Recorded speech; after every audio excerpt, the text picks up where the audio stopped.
Don Farrell is with me here in the studio, and Trudy said there are a number of industries hoping for some relaxation of the trade barriers that have been put in place during this deep freeze in our relations with China.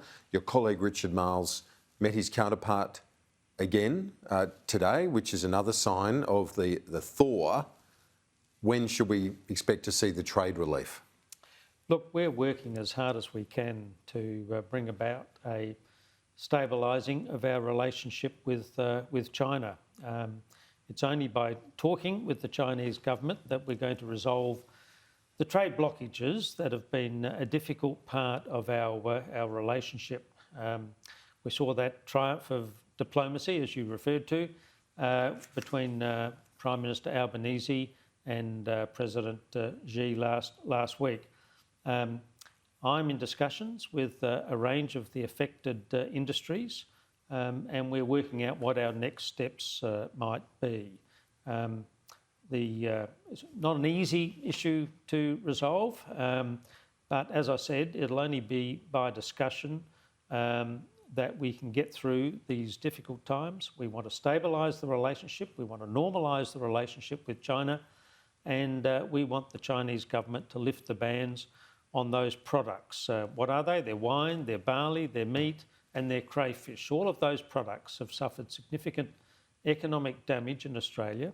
And have they found separate markets, or would those industries be ready to almost restart at a moment's notice those exports to China? Look, in terms of the wine industry, the wine industry could get pallets of fantastic Australian wine onto ships to be shipped to China tomorrow if the bans were lifted.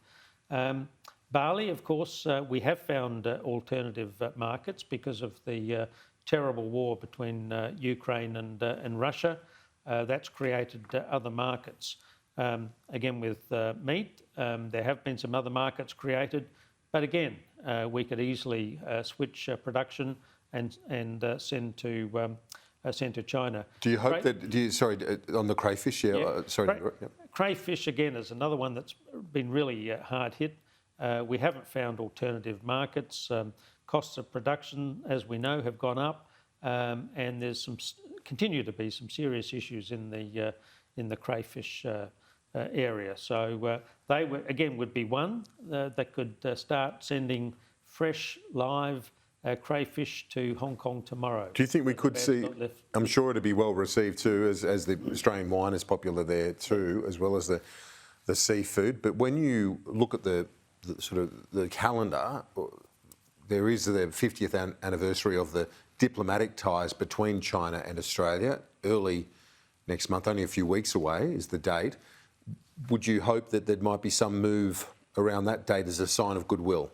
Look, all of the indicators are moving in the right direction. The discussions last week, the meetings between Foreign Minister Wong, again the meetings today between our Defence Minister and his counterpart in China, they're all pointing in the right direction, but the problems didn't occur overnight. They won't be solved overnight.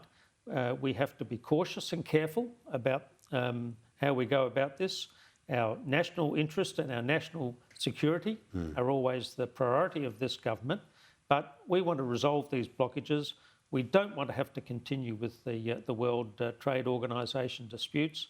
We want to resolve these issues by discussions, and it's my determination that we'll do that. So, and that, just you mentioned the WTO, the Director General has been here this week of the WTO. The final review into those sanctions was due to come up, I believe, in the first quarter of next year, but you're hoping that those various barriers will be removed before then? Look, we're hopeful about that, and I've made it very clear to my counterpart that we would prefer to resolve these issues by negotiations. That's the sensible way to proceed. We've got the World Trade Organization hearings. They'll be dealt with in the first part of next year, but we believe there's an off-ramp here. Sensible discussions between ourselves and China can resolve these issues without having to go to litigation. A big week on the trade front, our parliament having passed the free trade deals with the UK and India, and I believe that the Indian one is already now essentially in effect because you spoke to your counterpart overnight and they've finalised from their end as well. Yes, that's correct, Kieran. The Indian process is not as complicated as ours. We have to take our processes through the Parliament. In India, it only requires the executive to consider that issue. So I spoke to my trade counterpart last night. He got on to Prime Minister Modi, and as far as the Indians are concerned, all of the legislative processes have been completed. The only two things remaining now, both in Australia and India, are royal assent, which we expect in both countries in the next couple of days. That means all of the benefits of that free trade agreement can start flowing before Christmas. And on the UK front, this has been a bit of a delay, I believe, due to the dramas in Downing Street. Look, I think there's probably two things, Kieran, that's held things up. Of course, one was the passing of the Queen. That meant that their parliament was suspended, as ours was.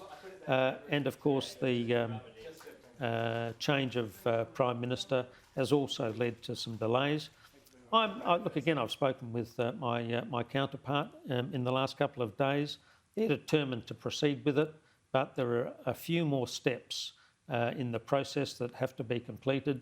I'm going to contact them again today and request that they see if they can speed the process up, given the process or the success that we've had of getting this legislation through. Two big breakthroughs in the Parliament on the trade front, UK and India free trade agreements. Don Farrell, thank you for talking us through it today, the Trade Minister. Appreciate it. Thanks, Kieran. Always a pleasure.